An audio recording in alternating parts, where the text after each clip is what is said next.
Mid-September, downtown Nashville. We have a special treat for you today where all your senses get to be on overload. Nashville Herb Society provides us with this, and we want you to visit this public garden. We're here with Cindy Winker, and she's one of the designers of the new gardens. They've redid them all. Cindy, gosh, I'm standing here and it smells so wonderful. The aroma is just breathtaking. Breathtaking? I don't know, but it smells pretty good. Right. Tell me about the basil behind us. The African blue basil is kind of a monster, but look at all the bees, they're so happy, and the fragrance is just overwhelming. And cool that these bees fly over to the island and make some honey over there that Metro Park sells actually in their gift shop. So we are feeding honey right here, and the bees love it. And then behind you we have garden sage. Garden sage. This is beer garden sage. Yeah, beer garden. Beer garden sage. Great for a lot of different things. And really the leaves are a lot bigger on this variety, correct? Leaves are a lot bigger. Yes. And they're great fried with a little glass of wine in the evening. Yeah. And right in front of you? Parsley. This is flat parsley. And it's just wanting to go to seed and really it's wanting bad. to go to seed, and we let them we let that happen. For the butterflies? Right. Yeah. Right. Yeah. And then over to my left, we have some beautiful rosemary. What variety is that? This is ARP. Okay. And some hardy, so hill hardy. So there's a mixture of hill hardy and ARP in here. And it's done very well. You know, rosemary sometimes doesn't like our humidity and the moisture.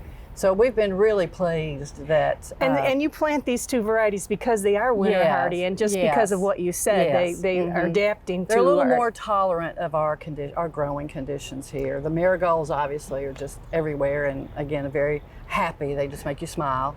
And then beyond the left, the rosemary, I see some lavender. We have some lavender. Lavender struggles here, you know. Again, it doesn't like the moisture, but we've got some happy campers right there. Do you know what variety that one is? That's phenomenal. Okay.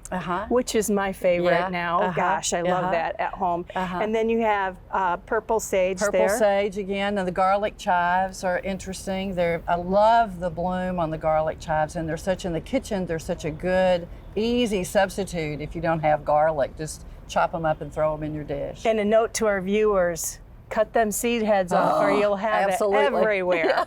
Oh my gosh. Absolutely, they will be everywhere. Yes. Well, let's move on down here. I want to go around the corner and see what else you have in this garden. It's gorgeous. Great. One of my favorite things are scented geraniums, and you have a beautiful display here. Tell me about the variety. So this is Rose of Attar, and it has this fabulous rose fragrance. And when you take the leaves especially and you massage the leaves a little bit, you just get this fragrance. It's just very pleasing and very light, very soft fragrance. And even brushing against it, you'll get You know, in Victorian times when they planted these, they'd have them potted in their houses. And the ladies with their hoop skirts would come whisking through the house, and their hoops would brush against the rose geraniums, and it would permeate the room because, you know, we didn't take baths like we do now. So that was the natural air freshener back there. Right, it's one of our favorite.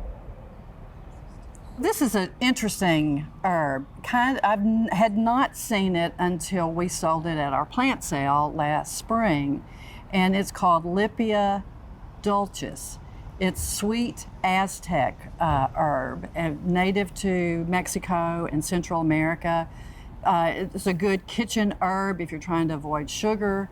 If you taste it, it's very sweet. So it's an annual then, if it's an annual here, but it has a big camphor bite on the end, so you have to be prepared for that camphor bite.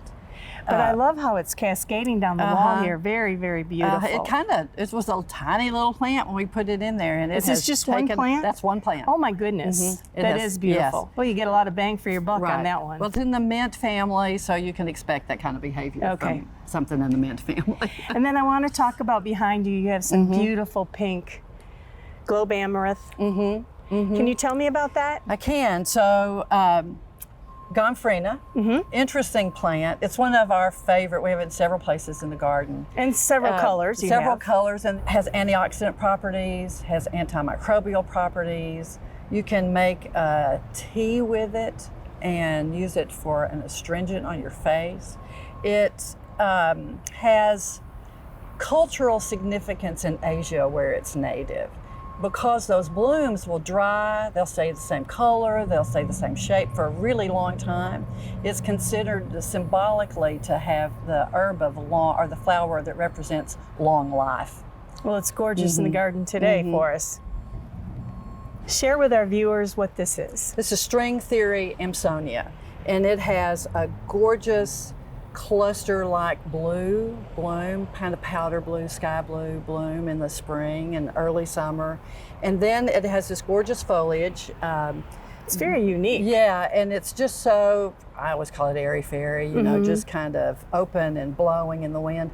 But in a few weeks, this is going to start turning orange. Oh, wow. Kind of a golden orange. And so you have for fall, you have that color in the garden, and it is a fun plant. Just keeps Easy on to giving grow. all seasons, huh? Well, I always say herbs are the plant that keeps on giving. You have quite a few varieties of thyme. Can you tell us a little bit about that? I think we have about 8 different varieties. You can see some are tall, some are short, some are hugging the ground. This spiral was designed by one of our members, former chairman Bronwyn Wallace, and it really just is a great focal point for the garden, provides a nice, not backdrop, but front drop for the artwork here. And of course, thyme is a valuable culinary herb. Well, it's very pretty today. I'd like to share with our viewers how this refresh came to be.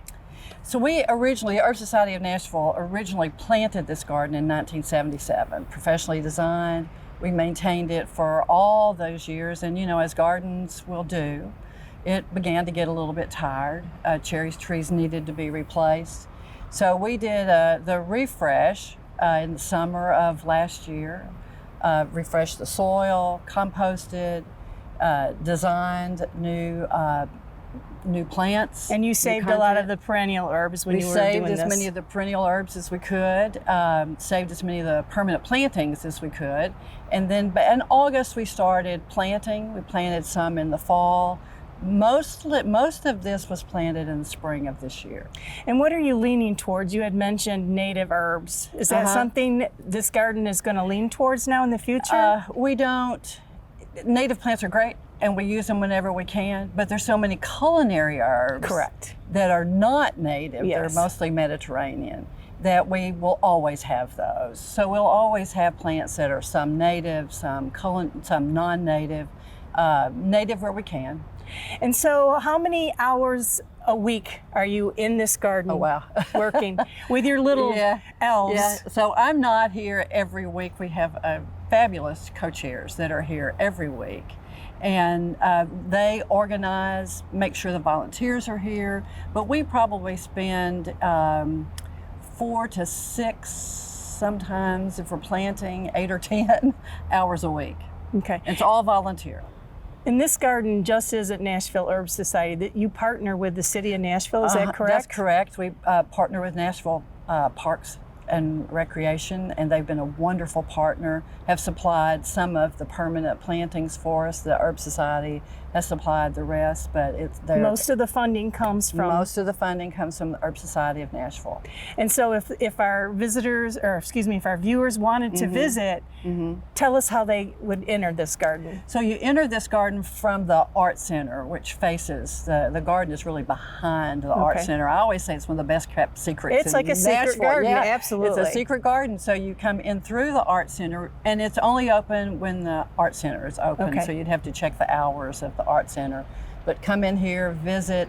We get a lot of visitors from the healthcare facilities coming here to sometimes not so great part of their lives to find respite and peace in the garden.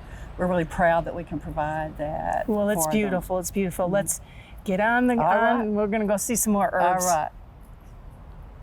This is a lovely pink, and this is a type of sage. Can you tell us what it is? It's agastache, and this is, I believe the variety is rosy. It's interesting culinary herb and pollinators. It's a great pollinator plant. Yeah, the bees are loving it. I can see that. The There's a great big guy back in there. The culinary uses for this are mostly teas, infusions, You can use it to flavor your drinks. It has a sweet, some people call it anise hyssop. It has a sweeter flavor and a bit of a licorice fragrance. I know it's an ordinary herb, but let's talk about it anyways, Okay. because you know it has 2 flushes in the summer. Mm-hmm. Smells wonderful. Mm-hmm. Bees love it, so the pollinators are loving it. Right. Let's talk about it. The Nepeta. So it does add a really interesting color to the garden too. That gray-green, sagey-like texture it's kind of a favorite in the garden. It's fairly easy to grow. You can trim it back, it'll flush back out. It's a nice, good plant to try in your gardens in the border. And I wanted to talk to you about the mushroom compost that you guys swear by here. Yeah. Can you share a little bit of that with us, please? Yeah, we when we refreshed the garden, we knew that our soil wasn't as rich as it needed to be. Again, because soil gets tired, Right. and your plants are only as good as the soil that you've planted them in. So we did a heavy composting with mushroom compost over the entire garden, and I think it has paid off. It looks great. Yeah. Another specimen, beautiful blue flowers. Can you explain what this is and how you said you have a couple good uses for it. I have a use for it. It's borage. Again, pollinators love all those gorgeous blue flowers. And you know, we don't have a lot of blue that we can put in our garden. So it's one of the great blue flowers for our garden. Planted in the spring, pops up, has these gorgeous blooms. Then it kind of doesn't like the heat, so it fades away in the summer. And then it has reseeded itself. So almost all of the plants that you see here were reseedings from the original planting. So you didn't deadhead it? We didn't dead. Okay. Well, we may have a bit, but yeah, not yeah. anything extreme. We just let it do what it does. And the really fun part of this is when you have your cocktail in the afternoon, you can go out and pop one of those blue blooms and float it in your gin and tonic, and you have a gorgeous drink on your hands. Beautiful yellow flowers in September. What type of coreopsis is this? This lance leaf coreopsis. And it's bloomed like this all summer, it has bloomed you said? like this all summer. Requires very little deadheading, very little maintenance. It's just a dependable garden plant that the pollinators love it. And you can see a few on there now. But one of the kind of interesting tidbits about coreopsis, it's not really just another pretty face. There's currently significant medical research underway for its efficacy with diabetes and leukemia treatment. Oh, wow. So there's a lot of research underway for that right now. So many of our herbs, not do we only enjoy eating them, many of them serve a medicinal purpose in current pharmaceutical. Just FYI for our viewers, when you say cut back, obviously you can't do every flower head individually. Do Right. you grab a bunch and cut Yeah. it? Okay, so Yeah, okay. you know, when it's no longer pretty and it started to fade and it wants to go to bed for the winter, Right. you know, well, you can cut that back pretty low to the ground and have it come back and be gorgeous in the spring. And then right behind there for some height, we have another beautiful, beautiful fennel plant. It's bronze fennel, and the yellow swallowtails Love it. love the bronze fennel. So we try to support as many of our butterfly friends as we can. Tell me about the money aspect of this. I know you said it's mostly funded by the Nashville Herb Society. Where is your funding within that group? Our funding within that group comes from our membership dues, of course, which is not a significant portion of our funding, but our major funding comes from our plant sale that we have every spring. And that's usually in April, is in that April, correct? it's the first Saturday in April. And where is that at? At the fairgrounds. Okay. And if somebody was interested in attending that, how would they find that information? It's on our website. Okay. So we have a great website, Herb Society of Nashville. You can go on that website and find out all the plants, when, where, parking, all the details. And if somebody wanted to join you, Absolutely. That's the same place to go. Okay. Cindy, I want to tell you thank you very much for sharing this, and the Nashville Herb Society does such a wonderful job. And you said there was 2 other ladies that are very instrumental in these gardens. Could you mention their names for us, please? This is Beth Huff and Joyce Abram, and this garden would not be what it is today without them. Well, thank you, ladies, Yeah. and thank you very much for sharing with our viewers. I hope they all come out and see Yeah. this and come and help fund it in the spring when you have your plant sale. Absolutely. Thank you. Thank you. Thank you. Thank you. If you like gardening, you'll want to subscribe to this channel. We showcase gardeners, plants, and the joy that growing can bring.